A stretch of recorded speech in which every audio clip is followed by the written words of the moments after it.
Olá, sejam todos muito bem-vindos. Eu sou Ranieri Zoccoli, no Alesp Cidadania de hoje. Nós vamos falar sobre a importância do projeto Fisio-Onco, que atua na reabilitação de pessoas que tiveram câncer de mama, oferecendo atendimento psicológico, palestras e fisioterapia.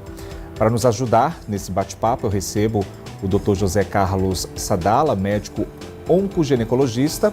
O Dr. Sadala também está com a gente de forma remota. E aí, doutor, a gente fala da importância dessa rede de apoio nesse momento tão importante para essas mulheres. Muito obrigado também pela sua presença. Obrigado pelo convite, Ranieri. Não, com certeza, a fisioterapia é um dos pilares do tratamento. O tratamento do câncer é multidisciplinar e voltando às atividades do dia a dia, a Giane faz um trabalho que é espetacular. A gente, quando fala de saúde, fala de todas essas questões e nunca é redundante a gente falar do diagnóstico precoce, né? Eu queria que você destacasse a importância disso. A mulher sempre está ali no médico, né, indo em busca de informação e, se caso descobrir algo, começar o tratamento logo, se possível, né, doutor? Isso é fundamental. Então, por isso, fazer os exames, fazer a sua mamografia de rotina. Por exemplo, Ranieri, o autoexame que a gente propaga descobre o tumor ao redor de 2 centímetros. Se ela vai no médico, ele consegue descobrir o exame, o tumor de mama, ao redor de 1 centímetro. E a mamografia pega tumor a partir de 1 milímetro. Quanto mais precoce for feito o diagnóstico, menos morbidade tem o tratamento, menos sequela, e a paciente tem uma chance maior de cura. E a própria reabilitação, que a Giane contribui tão bem, acaba sendo mais fácil. Doutor, é muito comum as mulheres nesse momento de amamentação descobrirem ali o câncer de mama? Não é tão comum, o câncer de mama geralmente acontece após a menopausa, após os 50 anos. Mas hoje em dia a gente tem visto cada vez mais câncer em idades precoces. Então o que aconteceu com ela vale para ilustrar. Então se você está sentindo alguma coisa diferente, palpou um nódulo, não acha que é normal. É melhor procurar um médico e aí você vê se é normal ou não do que ficar em casa achando que isso é da amamentação ou isso é desse período, para não atrasar o diagnóstico. Doutor, quando a gente fala do câncer de mama, a gente está no ano de 2024, mesmo assim falta muita informação e às vezes essas mulheres elas não conseguem chegar até essa informação, mesmo a gente vivendo no mundo digital, todo mundo aí com o telefone na palma da mão. A partir de que momento a mulher deve se preocupar com relação ao câncer, ir atrás de médico, de informação, de fazer exame, e que exame é esse? Perfeito. Sempre que ela tiver alguma alteração na mama, Ranieri, então ela sentir um nódulo, sair um líquido do bico do seio, principalmente um líquido mais avermelhado, como sangue, notou um nódulo embaixo do braço, tudo isso ela tem que procurar. E qual que é o rastreamento? Se a gente for seguir a orientação da Sociedade de Mama, após os 40 anos, toda mulher deve fazer uma mamografia. E esse segmento deve ser anual. Então é importante procurar o seu médico para fazer o seu exame de rotina. E aí, nosso contato com o Dr. Sadala também foi incrível, também por isso, porque eles fizeram lá o projeto Aconchego, que é uma coisa linda, gente, pensa linda. E eu falei, nossa, eu vou entrar nessa, porque a gente pedia doações de lenços, pashminas, gorros, para a gente dar para essas mulheres, para dar um up nelas, sabe, para aumentar a autoestima, deixá-la mais bonita, porque... E era uma festa, né? A gente botava lá, elas se maquiando, botava e colocava um lenço para cobrir esse cabelo, né? É tão maravilhoso porque neste processo de perda de cabelo, o couro cabeludo fica numa sensibilidade muito alterada por todo o tratamento. Eu juntava tudo e mandava para o Dr. Sadala para ele encaminhar aos hospitais públicos, né, Dr. Sadala? Então, doutor, ela está falando aqui dessa questão do acolhimento, né, e como que isso é essencial, principalmente ali nesse tratamento, né, essa rede de integração, de apoio, essa medicina integrativa, onde todas as especialidades estão juntas para dar ali uma vida muito melhor para esse paciente. Não, com certeza, né, que nem eu falei, o tratamento ele é multidisciplinar, né, é a psicologia, a fisioterapia, é o mastologista fazendo a cirurgia, o pessoal da oncologia clínica, enfim, é multifatorial. E o que eu percebia, não só como oncoginecologista, mas também como mastologista, é isso que a Giane falou, a paciente perde o cabelo, cai muita autoestima. Então, o que a gente pode fazer? No público privado, ele consegue se defender melhor. Na parte SUS, às vezes ela não consegue, ela não tem dinheiro suficiente para um gorro, para uma pashmina, para um lenço.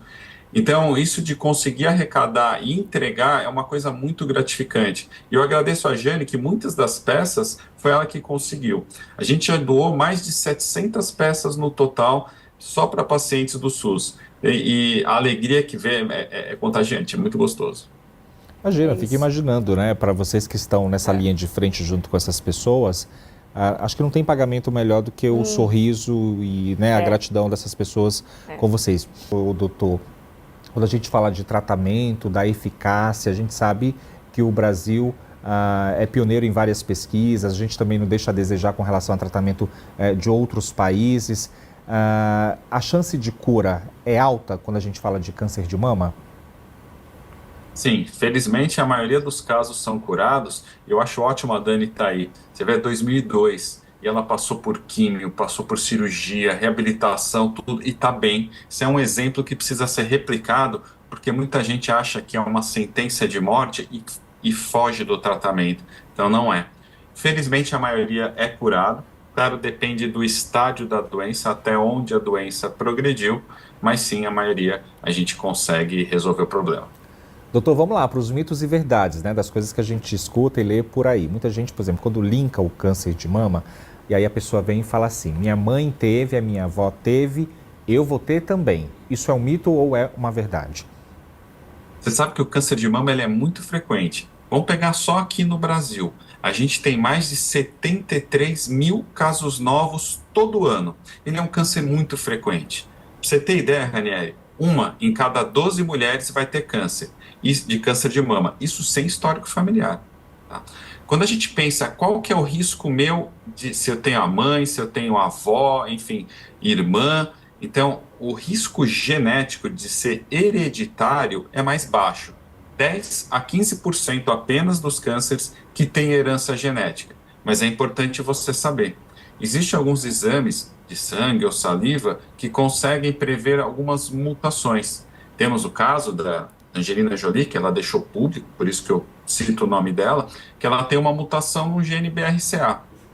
Essa mutação confere um risco de câncer de mama ao longo da vida de 60% a 80%. Então é muito alto. Essa paciente tem até indicação de retirar as mamas, que foi o que ela fez. Então cada caso é um caso, mas o risco hereditário, felizmente, ele é mais baixo. Mas a gente tem que estar atento no histórico familiar.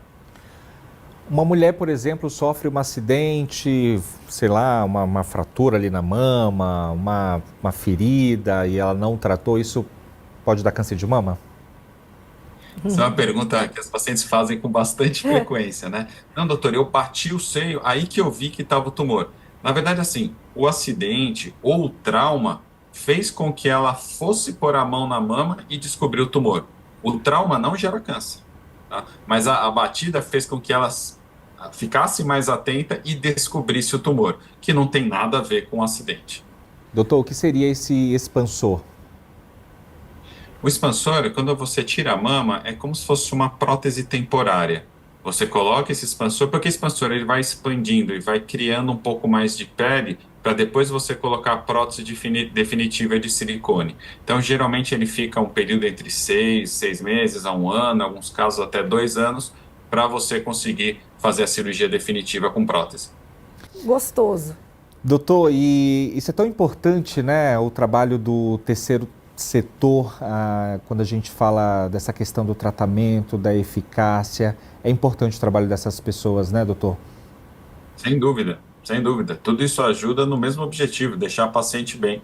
E até pegando o gancho, né, de atividade física, estimular a atividade física para quem já teve câncer também. Saiu um trabalho fresquinho, foi publicado no mês passado, mais um mostrando dos benefícios do exercício físico, também para quem faz quimioterapia, é um trabalho específico para câncer de mama. Para quem fez a cirurgia, para quem fez quimioterapia, aquelas que já faziam exercício e continuaram fazendo, tiveram menos efeitos colaterais, toleraram melhor e tiveram uma recuperação melhor, funcional inclusive, quem fazia atividade física.